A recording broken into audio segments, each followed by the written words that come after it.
Hey everyone, welcome to Prop Live, your prop and costume making Q&A session, your weekly session. We've been knocking these out every week pretty consistently.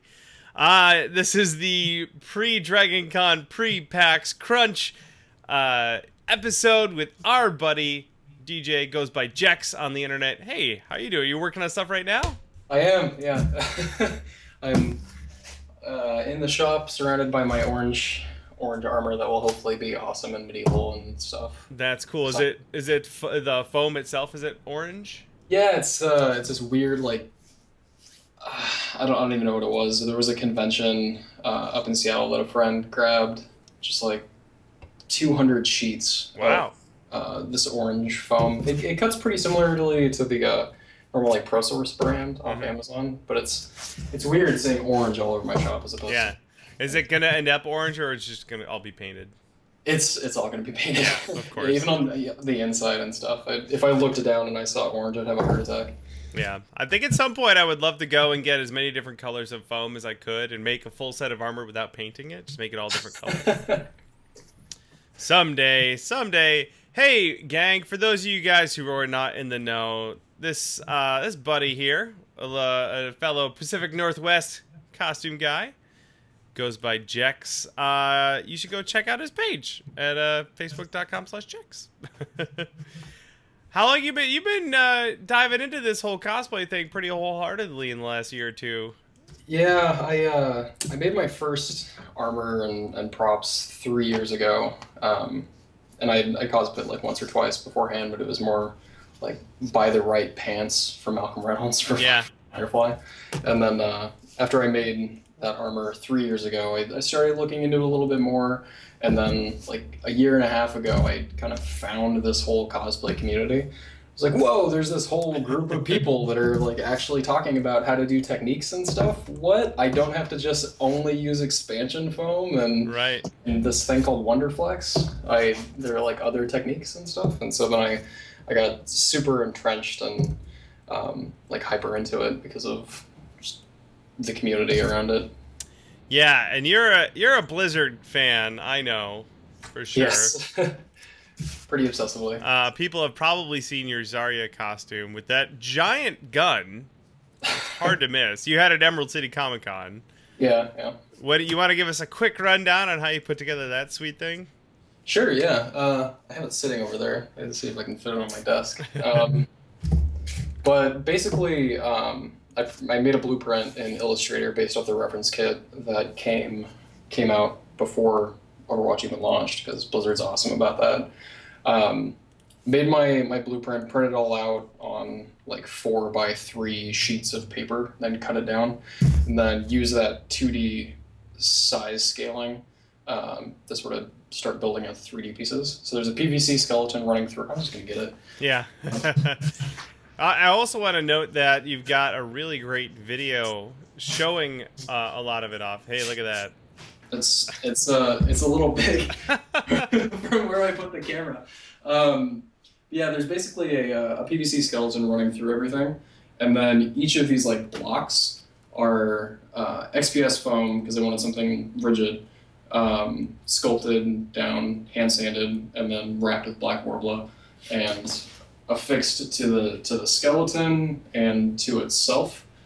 And then just a lot of cleanup. There's wiring running through everything. Little battery pack goes back here with magnetic release on the holder. But yeah, took a long time, but it was it forced me to sort of dive headlong into a lot of different things that I haven't done before. We have Coregeek in the chat noting at how heavy it is. Did you get a chance to weigh it? Do you know what it actually weighs? It is 23 pounds. Hey, that's not too terrible. Yeah, it's 23 pounds across like 6 feet, which is what makes it weird. If it was just like a dense 23-pound prop, I'd be okay with it. Yeah. Having to hold it like this, it was brutal. So you've got a video kind of going over the whole thing. We'll link to that in the show notes for sure. But it's I watched it. It's pretty great, just to showcase all the lighting and everything. Oh, thank you. Yeah. So go check that out, you guys. Go give DJ's page a like. You will not be disappointed. You probably got some more ambitious stuff. You're working on stuff right now for PAX. You'll be up here. Yep. Do you have anything planned after that? Something big for for BlizzCon, perhaps? BlizzCon, I'm fixing up and repainting Zarya. I'm gonna install some LEDs in the armor. When I made it originally, there wasn't any footage that the armor lit up, but since the game has come out, it's been revealed that it does. So install some lights and stuff in that, and then clean up some paint that I didn't have a chance to before, and then wear that to BlizzCon. And I'm going to be doing the competition there for the first time, which is exciting. Oh, goodness. Wanted to walk on that stage, even if it's just to walk on and then immediately walk off. But yeah, other than that, I have some Dios blades from Monster Hunter that I'm going to be making that I owe somebody from a giveaway on my Facebook page from a couple months ago. So I'm going to finish those and stream that progress and then figure out the next thing. Very good. You mentioned streaming. You've been streaming on Twitch?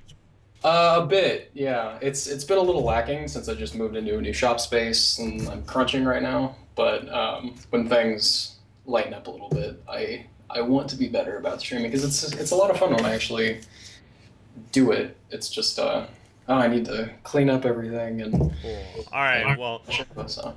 Our buddies in the chat here, the Prop Tarts, will hold your feet to the flames. They'll go follow you over there on Twitch, twitch.tv/Jechts, and they will expect big things from you. Oh no.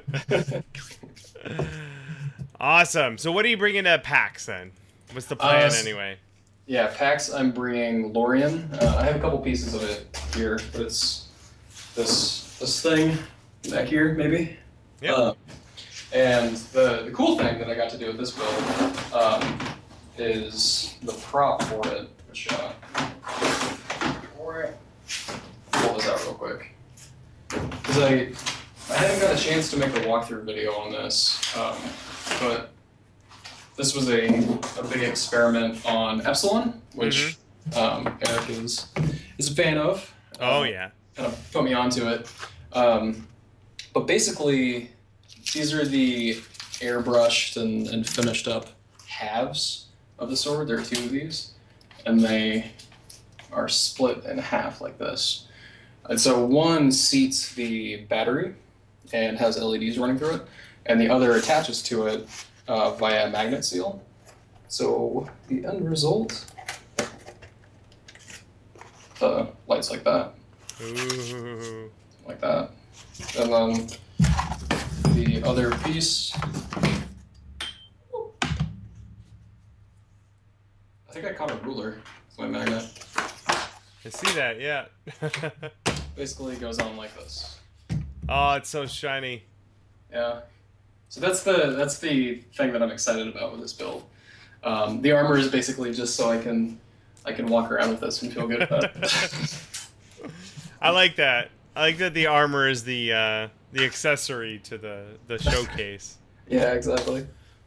That's really cool. Awesome. Well, I'm excited to see all of that. We won't be here, unfortunately. We'll be at Dragon Con, but I'll be looking forward to photos, and then perhaps at Rose City Comic Con we'll go hang out. Yeah. Awesome. Cool. Well, let's get everyone caught up on a couple of things going on the Punish prop side. We have a new prop 3D video going up tomorrow, and it's going to cover this guy. If you guys look, this is the Form 2 printer that we've had the chance to play with. That thing is a wonderful, magical, awesome machine, so we're going to do a video showcasing that. That'll be for tomorrow. Look forward to that. We're going to do a lot more 3D printing stuff, which is exciting. I mentioned Dragon Con. We're going to do a meetup at Dragon Con, and we've scheduled it.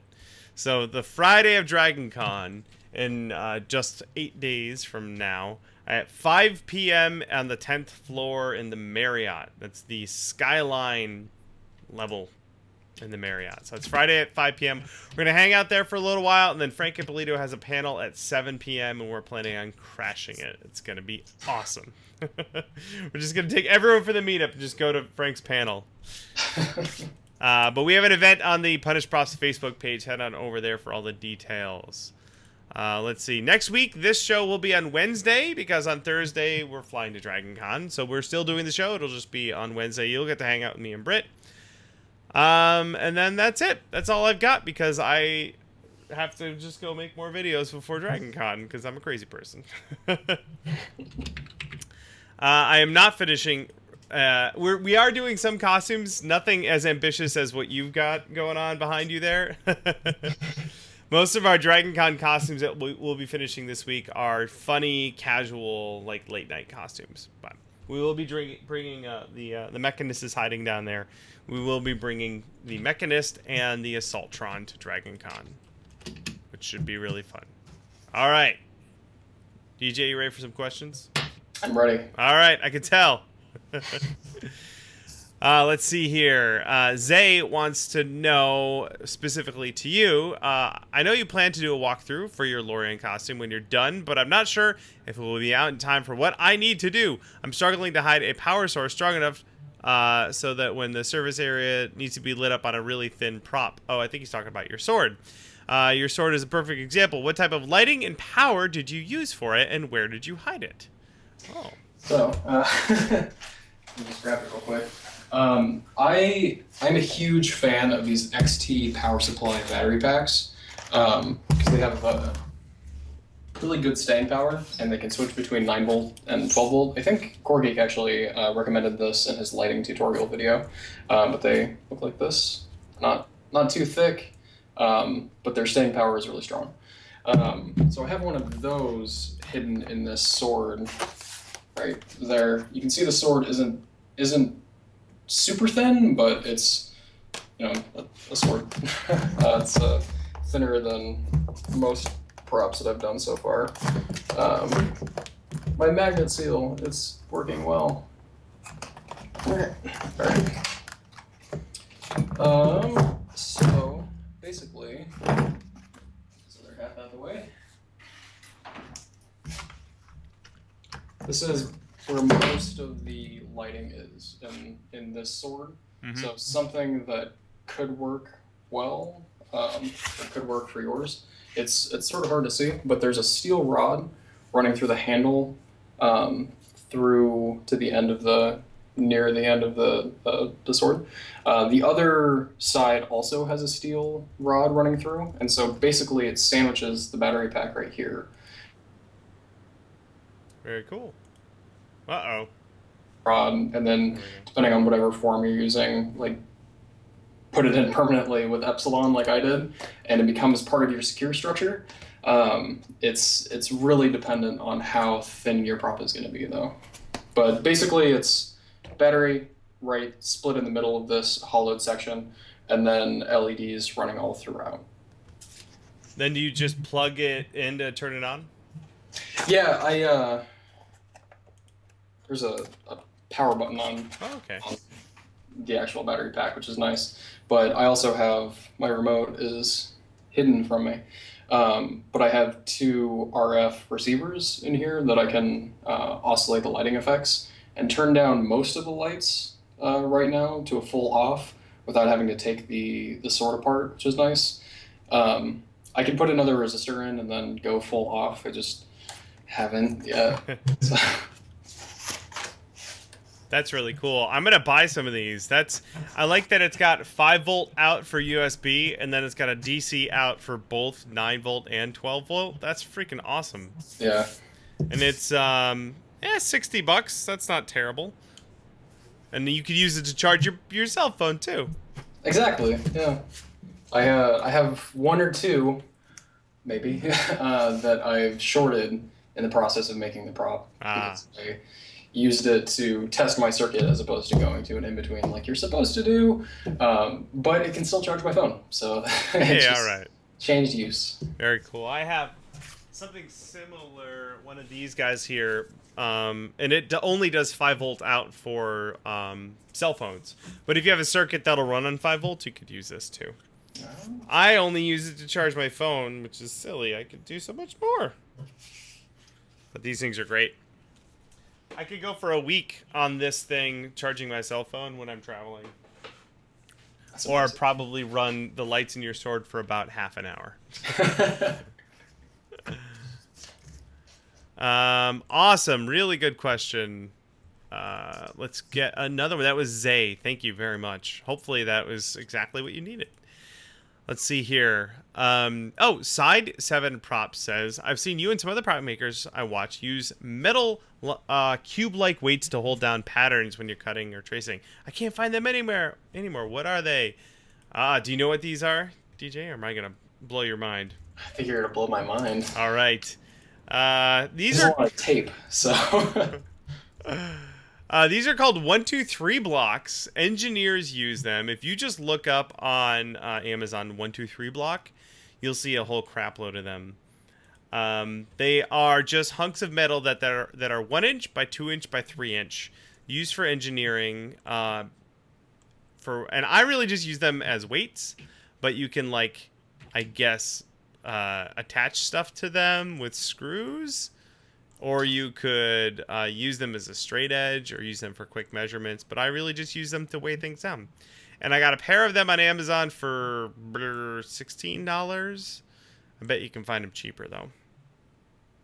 But that's a 123 block. And we'll link to those in the show notes. They're really useful. I'm going to be buying some of those. All right. Yeah, just having heavy hunks of metal around, it's funny how useful that can be. I use it to hold up props if I've got to take a photo of them. Or... weigh down paper patterns or whatever.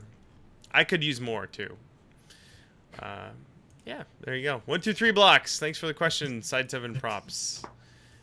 Let's see. One of our frequent questioners here, Habiteer Workshop, says, Jechts, what are your tools for foam carving and how do you get such a nice finish?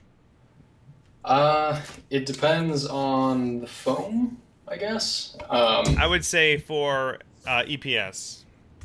In that case, I tend to start with, I have this little handsaw that I love. I've seen a lot of people go the route of a hot wire saw, but I haven't used that yet, so I'm not sure. But basically I have this handsaw that has different blades I can attach, and it has really fine metal teeth on it. So it's a little flexible.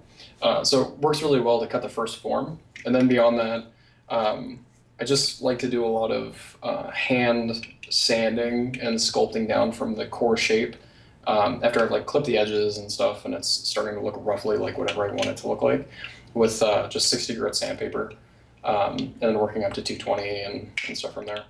But a lot of just either with a sanding block to get long flat edges, or just holding a piece of 60 grit in my fingers and going from there. Very good. And then most of that you end up covering in Worbla, the black Worbla? Yes.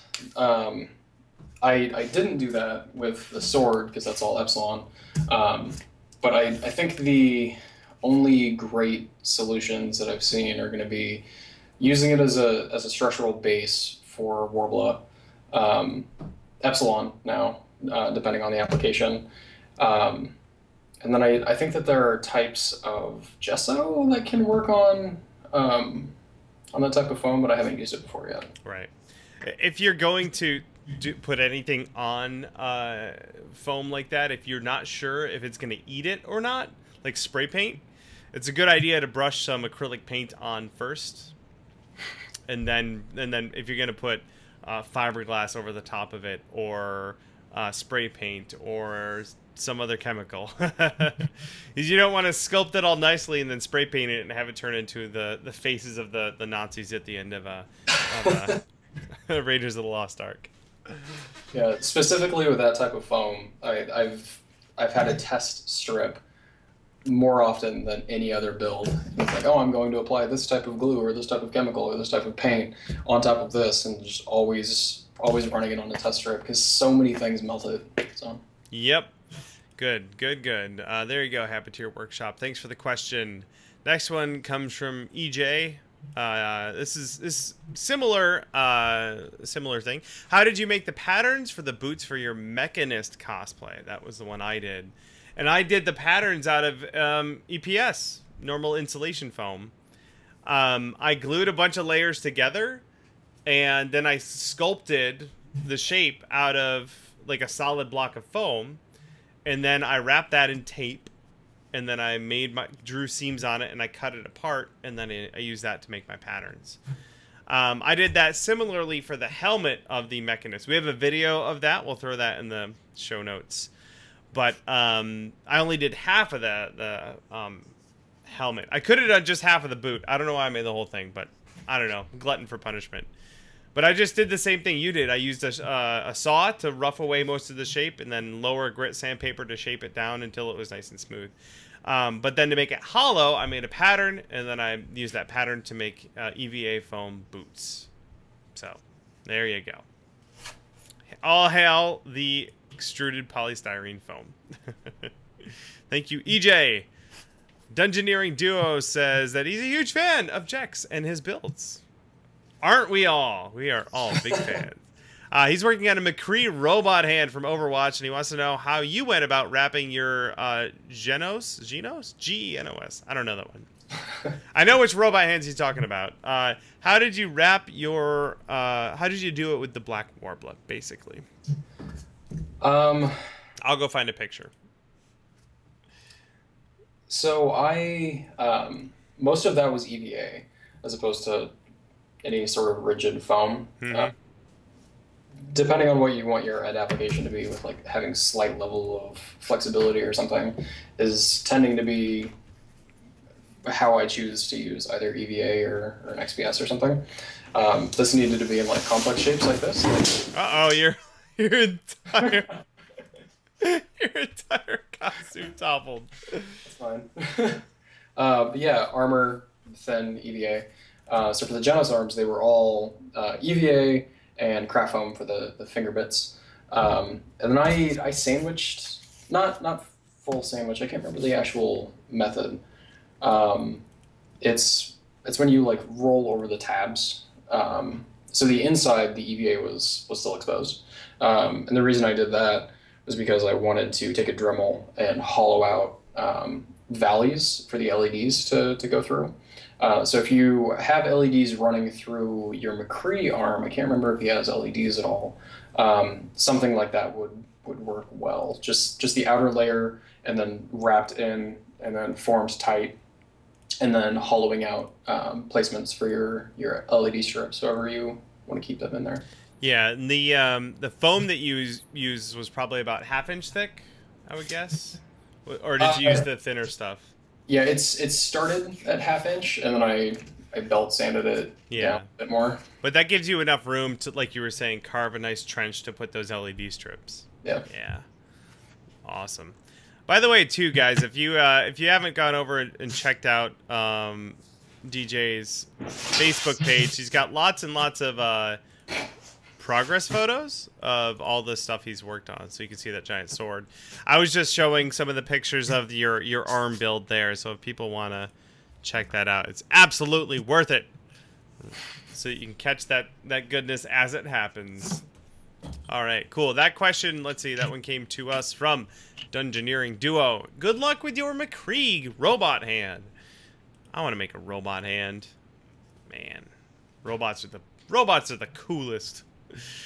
Okay, next question comes from Leslie. My next 3D printing project is a display stand of various batarangs from different incarnations of TV shows and movies.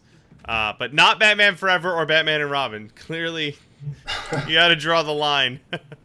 No batsuit with nipples. I was wondering if I used XTC 3D for the most post-print work, is it possible to tint it black to cut the need for painting? That's a great question. I bet you could do that. I'm not sure what you would use to tint an epoxy. But I bet if you go ask the folks at Smooth On, they will be very happy to tell you which of their products to use to tint their epoxy. Have you ever tried to tint Epsilon? Because that would be similar. I haven't. I'm going to try now, though. Yeah, look up, if you're going to look that up yourself, look up tint or pigment, because those are different, apparently. Let's see, UVO. I'm just looking this up on their website. UV-resistant colorants for urethane, silicone, and epoxy. So this is on the Smooth On website. Let's see right here. UVO. Urethane, color, pigments. Very good. That might work. Again, though, if you go tweet at them, they're really great about answering that sort of stuff. But there is a black. And I bet that would work. Boy, that would be a really great way to, like, base coat your armor, wouldn't it? Just put the color right in the, right in the epoxy. Cool.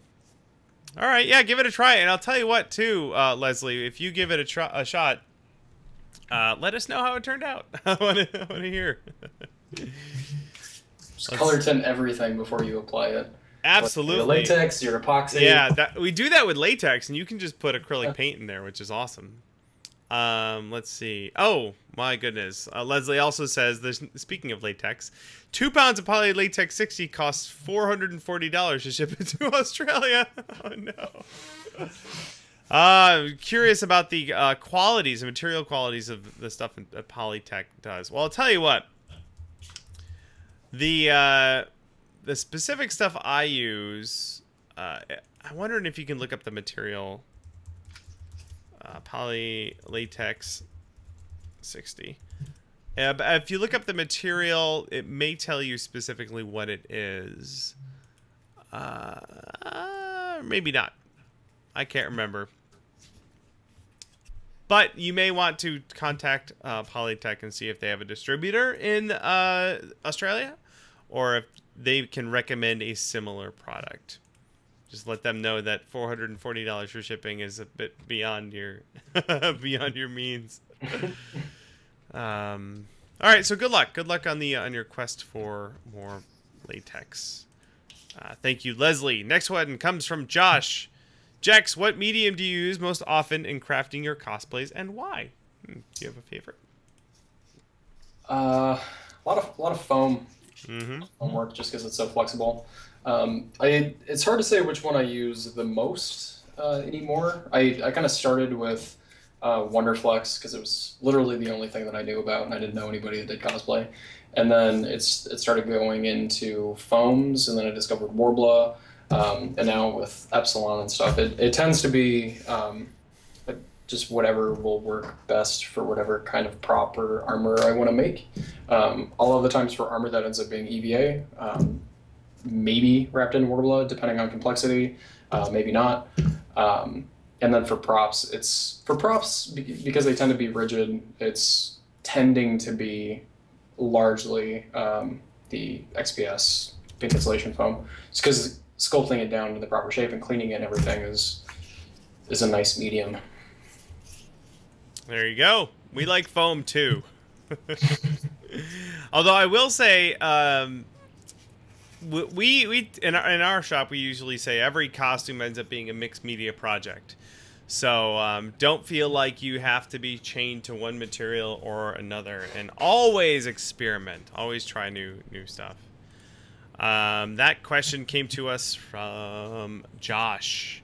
Let's see, Leslie. I did a little bit of research while DJ was talking on the latex. And I got most of my information from my friends at Artifakes, who do lots and lots of latex. They said the main thing that to look for is that the total solid content is 60.5%.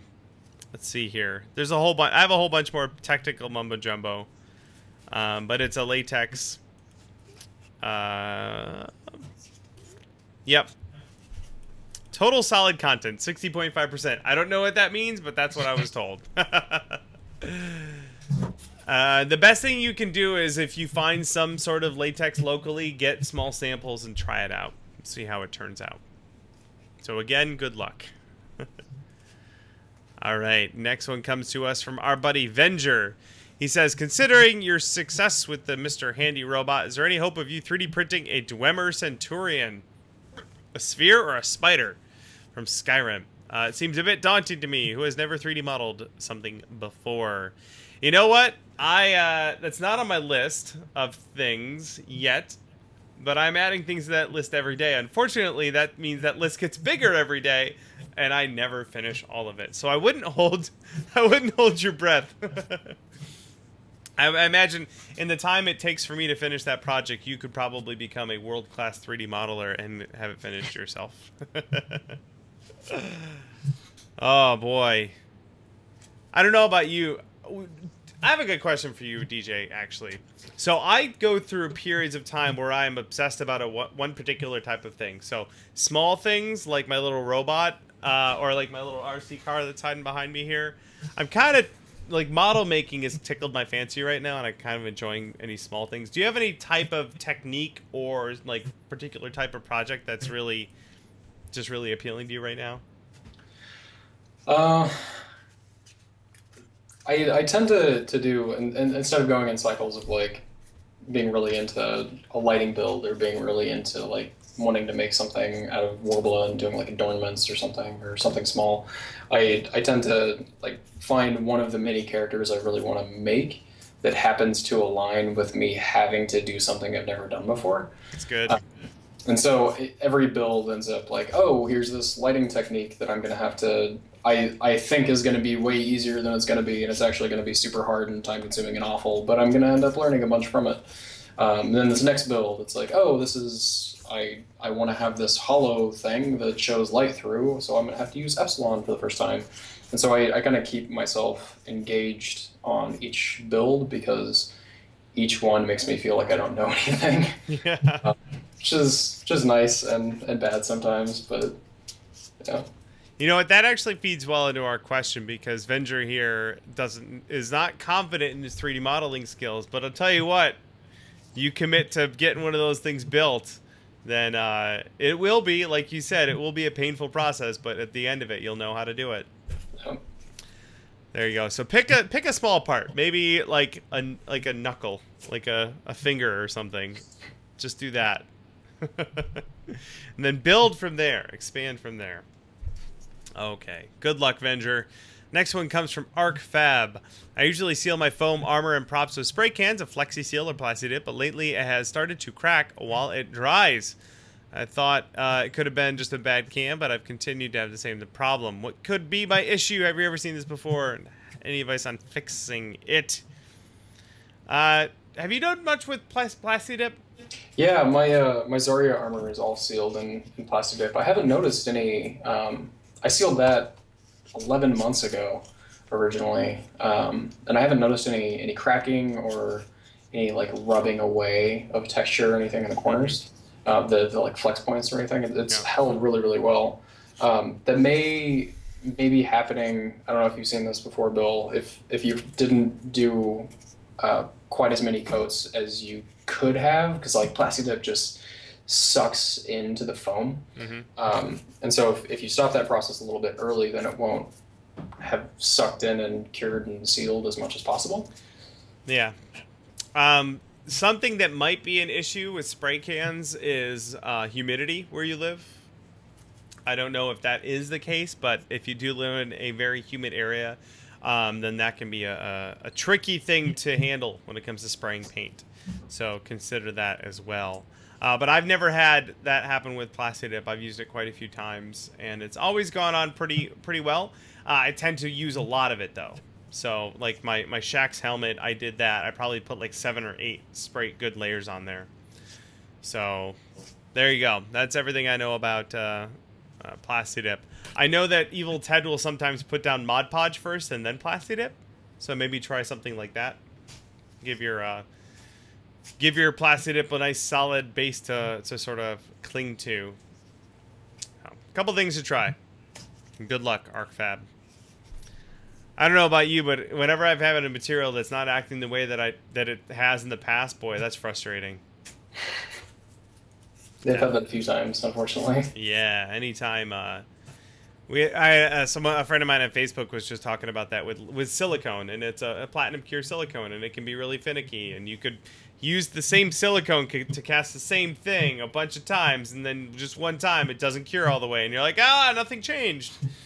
And, you know, the science just isn't on your side. Let's grab another one here. Costume and prop. I have to use some sulfur-containing clay to make a 2-part mold with Mold Star 16, as I can't find tinctures or non-sulfur clays. Have you had any advice on limiting cure inhibition? I would say don't do that. Don't let your platinum silicone anywhere near sulfur clay.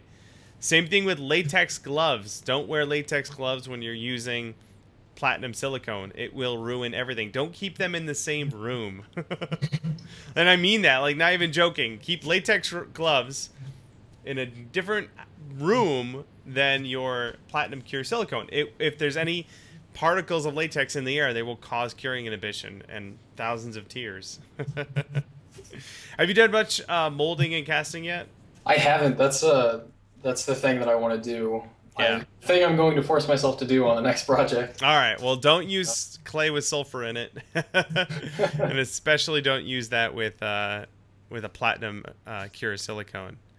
What he's asking is to possibly put down an acrylic spray paint over the clay to do before pouring the silicone, and that may work. But like you were saying earlier, do a test thing. Do a small test on that before you dump a whole, like $50 of silicone on it. Oh, he did, actually. He already tried to test it, and there was some inhibition. Oh. Eventually, it did cure after removing the clay. I wouldn't take that chance, just because I've had curing inhibition happen even in the best of conditions, and you just don't want that. Surely you can get your hands on some non-sulfur clay. We use Plastalina Clay. Monster Clay will work, or wed clay. That's Walt Disney's clay there. There's lots of non-sulfur clays out there. So look around, you'll be all right. Good luck. I keep saying good luck today. Godspeed. Yeah. You'll need luck. PAX is only a week away. Good luck. All right. Corium9 has a question for you. She says, Jechts, what is your fitness routine? What do you recommend for intermediates or beginners?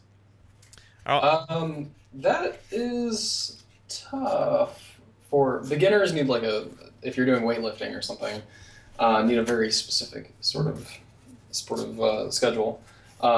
Just because you'll find yourself being sore a lot more than somebody that's been doing it for like 2 or 3 or 4 years. My specific routine, I've been weightlifting for 4 or 5 years now, pretty consistently. I was pretty heavy in college. I was 250 or something. Wow, you beat me. I topped out at 230. Yeah, I don't know if it's a competition I want to win. No. When I was in college, I was pretty heavy set, and then I got into weightlifting and everything from there. But my routine is really isolation based, so a lot of just like focused exercises, like back and bi, and focusing on a specific group and stuff from there. For beginners, you don't have to split up your exercises nearly as much. You can just go like 3 times a week and do a pretty light introduction to it. Mm-hmm. Yep. When I dropped a bunch of weight right before I got married, like you do. And I was biking every day, and I would go to the gym like 5 times a week. But mostly that was like, so at that point, so long as I was active yeah, exactly. and cutting how much I ate, I saw progress. Like, though I didn't have to do anything specific. Once you get down to like approaching 10% body fat, then suddenly you have to get a lot more specific about what you eat and what exercises you do, depending on your goals, obviously. Corium9 also wants to know, any tips for avoiding the usual con unhealthy foods? This is something I struggle with. Yeah. During the con or before the con? I would say during the convention. That's the. I'm harder, or I have a harder time with crunch personally.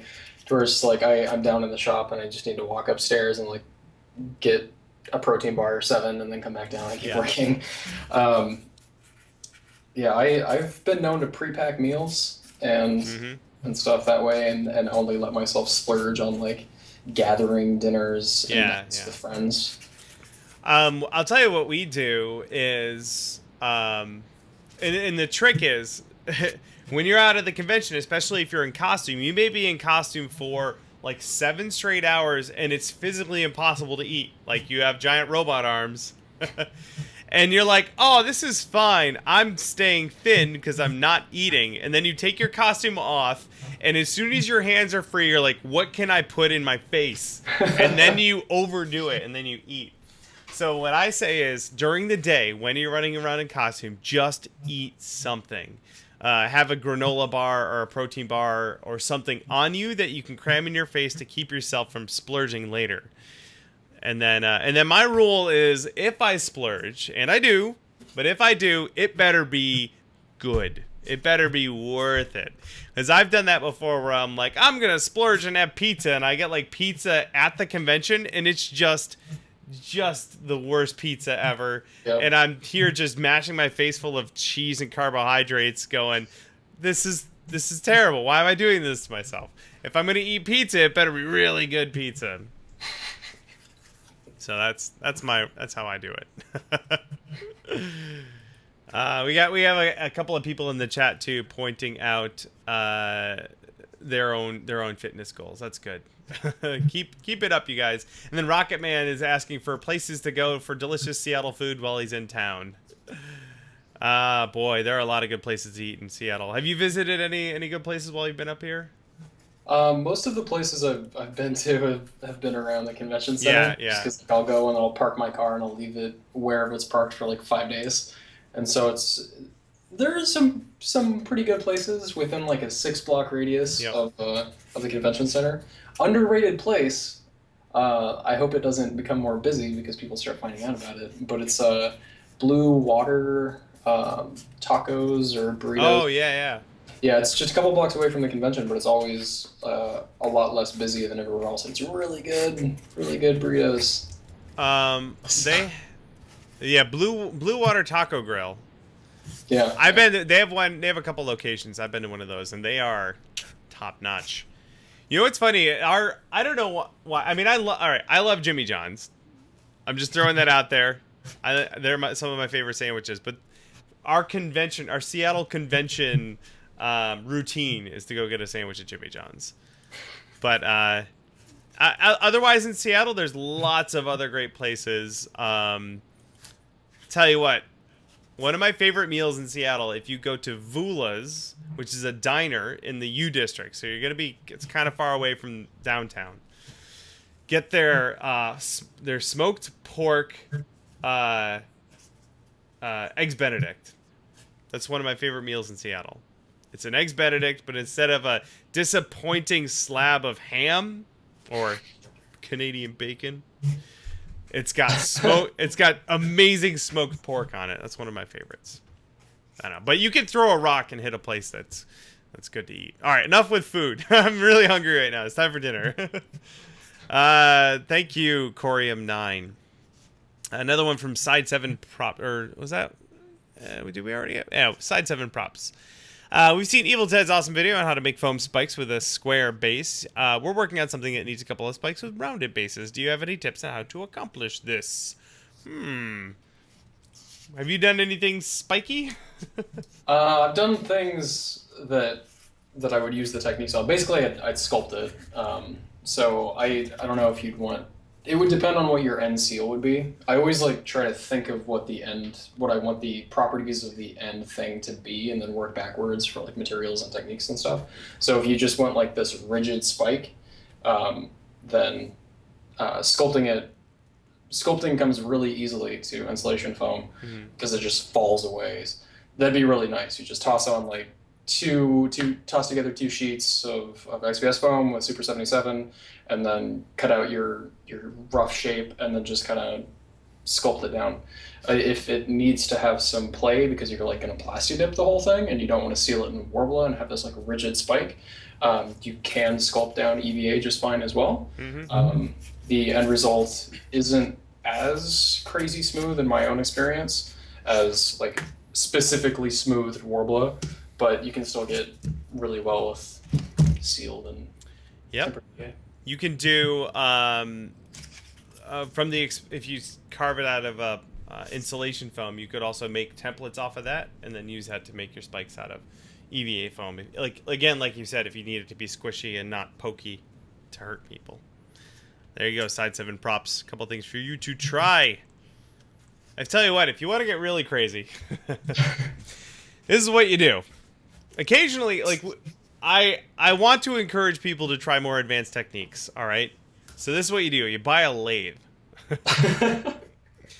You can get a good, cheap mini woodworking lathe at Harbor Freight. I still have mine. It was like $120.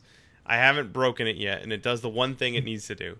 Okay, then you chuck up some wood or insulation foam. Well, that might get shredded, but like a dense foam or whatever. And you make your spike on the lathe just using tools. Look up lathe tutorial videos. There's a million out there. So you make one spike, and then you get some silicone, you make a mold of it. Right? And then you can cast copies of it. You can use Smooth-On's Flex Foam It. And you can, it's basically like, you know, a Nerf football, that consistency. It's basically like a Nerf football. It's an expanding foam that's squishy. And then you can cast a whole bunch of squishy spikes. You can tint it before you cast them. So put in some black tint or gray tint. And then you could cast like infinite squishy spikes, and it'll be awesome. So if you want to take it to the nth degree, that's how you do it. Take over the world. Infinite squishy spikes. Infinite spikes. And then you'll start selling spikes on Etsy. You'll be the spike. You'll be the spike monger. It's the spike guy. I know. It's the spike guy. You could be the spike guy. Trust me. Hey, we got a gem guy in the chat. I see Rocket Man up there. He's the gem guy. Oh yeah, I've seen those gems. Actually. Yeah, you could be the spike guy. All right. In fact, if you don't do it, I'll be the spike guy. I'm fine with that. Dem Apples wants to know, when you go for a costumes design, what strikes out the most to you? Like if you're looking at a character, what part of the design is the most attractive to you? What do you look for? Where you're like, I gotta make that and put it on my body. That's another tough one. I tend to, I have like a very set archetype that I tend to like paladins and stuff. And so things that are pseudo paladin or like normal plate armor but like has this magical element to it or something, that's really interesting to me, because then you can make this really strong base and then enhance it with either your paint job or something, or lights, and augment it in some way. Basically, most designs have like something that's like the hook, and I try to look for those hooks, I guess, if that makes sense. Like Genos has his lights that come out and stuff, and the rest of the armor just kind of fades away. Yeah. But like when you're thinking about it, it's like, oh, there are all these lights and they're going to be pulsing and stuff. So I tend to look at armor as their hooks and characteristics and compare them that way. That's good. I like big shoulders. I just like to look like a big man, so I go for that. There's a pretty good trend of those. That's like all of Warcraft. I'm big fan of War. I haven't done Warcraft armor yet. I should do that. There's something else I like a lot. Just a general concept. I love the idea of a battle mage. So a mage, like a magic user, but with armor. Yeah, exactly. So that's why I did the Mage Hawk from Dragon Age 2, because he's a magic user, but he's got some plate armor and he's got a staff, and it's like a magic staff, but it also has a blade on it. So like you could zap a dude, but if you're like, oh, he got too close, you could jab him with the blade. I just like battle mages. Yeah. Let's see. Dem Apples also asks, is it I'll just reword this. Basically, are you more apt to want to play a character who is aesthetically something you like, or you're more attracted to the character of that character? I tend to start with character. Yeah. Usually, like I'll be watching a show or playing a game or something, and then I'll just be like, oh, this character is really awesome. I really love this character. And then I'll start looking into the aesthetics of its like armor design and stuff, and be like, oh, that is really cool armor. That happens to be really, really fantastic. Lorian is a little bit of a weird example because it's Dark Souls, and so you don't know a ton about this enemy boss guy. So that one was more just like aesthetic. I was running through and I was like, "That's the armor right there." Yeah.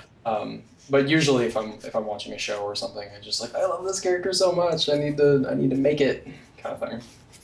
I tend to go more for aesthetic than characters. Although, it's a good example, the Mechanist. The Mechanist is a cool character, and I like the character a lot. But I was way more attracted to that like 1950s robot costume thing. Like I just loved the boots flare out at the bottom. I just love the design of that costume. Thank you. Good question, Dem Apples. Let's grab a couple more here. Got about 10 minutes left. Enya wants to know, what process do you go through for making your own templates for props and armor? Oh. I have a lot of different processes. Do you have a favorite? It depends. If I'm doing a prop or something, I really like drawing it up first in Illustrator based on as many references as I can, and then getting like a really clean blueprint to start building from. Because I used to just sketch out my blueprints, and then I found that like, okay, I have this drawing that's a little wiggly and stuff, and the end result ends up being kind of wiggly. So like my first props, I just drew on butcher paper and then built it up, and then there were things wrong with proportions. So props, I tend to have like a digital blueprint. Mm-hmm. For armor, I tend to go the route normally of just like speed templating it. I'm normally in crunch mode, but to save time and stuff, just like tossing butcher paper onto my body form and then masking it around with masking tape and drawing it, and just popping it off and then cutting it where it needs to so it can lay flat, and then transferring that to foam and then bargaining it back together. You said you have a body form to work off of? Yes, my duct tape dude. Perfect. Yeah. I can't recommend that enough. If you're going to be making costume stuff, at the very least, make a duct tape dummy, or we've got plaster castings of our torsos that we work off of. That's generally how I do it. I'll draw the outfit on the torso, and I will wrap it in tape, draw it on there, cut it off to make the basic template, and then I will refine that a lot. So... there you go. In general, template making, we could do hours and hours of tutorials on that, but that is generally how we do. And I draw blueprints for all my space guns. In fact, I've got a premium video tutorial on using Inkscape to draw blueprints at punishprops.com. All right, /plug. Okay. Connor wants to know, can you tell us about any cosplays you have planned or some cosplays you'd like to do in the future? Sure. Do you have a dream cosplay? Something that you're just chomping at the bit to do? Some variation of Uther from Warcraft has always been like a dream of mine. Because like that paladin archetype is just fantastic. I love it. That he is like the prototypical paladin when it comes to Warcraft, and his armor design is fantastic. He has these like huge glowing shoulders, and his weapons are all holy and glowing and stuff. So I'd really like to do a build like that, or one similar. Like there's a Reinhardt skin that looks like if Uther stepped into the yes, order, and then he'd be wearing that armor. So something kind of like larger than life and all lit and just like armor everywhere is what I'd like to do if I give myself more than a month to make something. Mine's right. One of mine is right here. This guy. Da, da, da. Yeah, exactly. I've wanted to build this for a long time, including the Hand of Ragnaros. So there's that. This spinning attack action. Yeah, again, just massive shoulders, just ridiculously massive shoulders. That's one of mine up there. I don't know specifically when I'll have time to build that, but someday. Thank you, Connor. Let's grab another one from someone named All of You Are Senpais. Thank you. How long does it take you to build a costume, armor, sewing, prop, all of it all together? How much time? Well, let's reword that. How much time have you put into the costume you have sitting behind you? So the prop took around a month to 6 weeks or so, just because there was a lot of cleaning up. It's where I was happy with the seal and Epsilon and everything. The armor I started a week and a half ago, I think. So all said, it's going to be I think around a 3 week build, and it's a full armor set. It's got like a crown and then like a full breastplate and back detail adornments and all this other stuff. So it'll be around 3 weeks, maybe a month total. How many hours a day you think you put into that? Too many. So I tend to get home from work at 5 and then work until, depending how close the con is, around midnight or 1 or 2 or 3 like last night. So I say 3 weeks, but it's like 3 weeks of a full-time job that I do in addition to my full-time job. There you go. Yeah, I can knock out a costume in about a week and a half, but those are 12-hour days, 12 to 15 to 18-hour days. Yeah. But this is my full-time job, so I do have that flexibility. I try not to do that, though. I'm not building a new costume for Dragon Con just because I didn't want to crunch myself into it. And my Mechanist costume hasn't lost its new costume smell yet, so I'll just wear that again. But yeah, I can knock out a full set of armor. Like if I'm just going to do the base shapes and then paint it, let's say, without doing a whole lot of sealing and stuff, I could do that in a week and a half probably. Yeah, I think you were saying that your Crusader armor from BlizzCon last year was a... That was like 3 or 4 days. Oh man, okay. There's no chest armor, so I didn't have to do a torso, which was really good. And then I brushed it to paint it. I brushed it all with contact cement and then just sprayed acrylic paint on it. It took me about 3 hours to paint the whole thing. It was the most rushed paint job I've ever done, but it still looks good. So not as good as the Mechanist. I spent quite a bit more time getting to finish on that guy. All right. Thank you for the question. Next one comes from Spartan Bricks. I'm in the market for a 3D printer, and I wasn't sure where to begin looking for one. I also have a low budget. How do you know of any printer I can purchase without breaking the bank? I got a couple things. We've started doing a lot of 3D printing stuff, and people keep asking us what printer they should get. We don't really do printer reviews. All of the printers we have so far are printers they've honestly just kind of fallen in our lap with deals that we've had with different companies, and they're all good. But I'll tell you right now, the Dremel is about $1,000, and it's a really, really solid machine. The Ultimaker is about $3,000. It's a better machine, but obviously that's a huge jump in price. But you can get a printer for $500. You can get a printer for $200. Just know that you're going to usually have to assemble them yourself, and that the quality isn't going to be something like you'll find on an Ultimaker. So you just know that going into it. Our friend Joel, he runs a YouTube channel called The 3D Printing Nerd. If you look up 3d.pn is the website, you'll go to his channel. He does a lot of 3D printing reviews. And through his channel, you can find a lot of other 3D printing channels where they do dive into a lot of different machines. That being said, we're doing season 2 of our 3D printing channel, or 3D printing series right now. For our next season, I think what I want to do is get a $500 or less 3D printer and make a full big prop from something. Just so that we can show you guys, if you do end up going the low budget route for a 3D printer, we'll show you how to utilize it to build spectacular things. Of course, we probably won't do that for quite a while because we're ankle deep in the current one, but look forward to that in the future. Okay, that's the end of the 3D printing portion. Good luck, Spartan Bricks.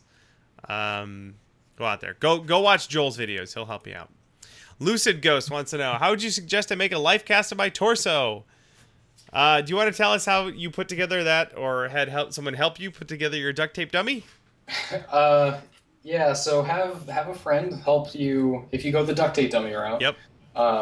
Have a friend help you wrap yourself in saran wrap or something first.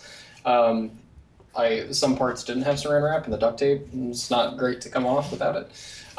So you have that as your internal layer all wrapped up and everything. I did a full body cast, so I could do leg armor and stuff too. You don't have to, obviously. And then it's just small strips of duct tape tacked on. If you go like a really long wrap, then it kind of messes up the process. It it doesn't catch your form as well as it should. You don't want to wrap it around you and compress your body. Yeah. So it's a lot of like 4-inch strips, and then you just do that all over where you see exposed saran wrap, and then very carefully just cut a seal. Before you do that, put notches. Take like a Sharpie and then draw lines where you're going to cut it, and then cut through the lines, and then retape back together where your lines are, and then you can stuff it with a ton of different things. I have mine stuffed with crumpled up butcher paper, which is not too bad. He's lasted a while now. Yeah. So. We've had a duct tape dummy video on our to-do list for a long time, and we'll be doing that hopefully very soon after Dragon Con. That's on our incredibly long after Dragon Con list. So look for that in the future. But that was a good rundown. Thank you, DJ. That is, let's see, we could probably sneak one more in. Let's see here. Eclipse props. I'm working on a Hunter Iron Companion Mask from Destiny. I'm not sure how to go about sealing it. I have some Plasti Dip and a load of liquid latex, but I have no airbrush. Let's see here. Can I use the latex without an airbrush and keep it smooth? Or should I just use the Plasti Dip? You can brush latex. For sure, use a foam brush to try and not get streaks. But again, like you said, do a test beforehand. Do a test on a scrap beforehand. If you're looking for the easier route, just cover it in Plasti Dip. It's just convenient. So there you go. There we go. Those are the questions. Those are good questions, you guys. Thank you so much for bringing your A game today. DJ, thank you so much for hanging out. Yeah, absolutely. Thank you for having me. And good luck getting everything done for PAX. I will need it. Yeah. Like I said, we'll be keeping an ear to the ground while we're in Dragon Con, see what's going on over here. I know that we're doing, like I said, we're doing a prop tart meetup at Dragon Con, but Brittany had mentioned that any prop tarts that are going to be in town for PAX should also do a meetup at PAX. You don't need us there to do a meetup. And if you join the Facebook page for the prop tarts, that's where they will probably organize that. So head on over there, check it out, do a meetup. We will have one more Prop Live episode next week on Wednesday before Dragon Con and PAX. It'll be me and Brittany. And then we will be back the next week for your regularly scheduled content. That's all we got. Anything else you want to plug? Everyone should go to your Facebook page, obviously. Yeah, nothing really beyond that. Just making stuff. Cool. Well, if you want to follow DJ's descent into madness for the next week, head on over, look up Jechts on Facebook, and watch as he slowly turns himself into someone from Dark Souls. both visually and psychologically. Psychologically, yeah. All right, that's all for this week. We'll see you all next week on Prop Live. Toodaloo! Yay!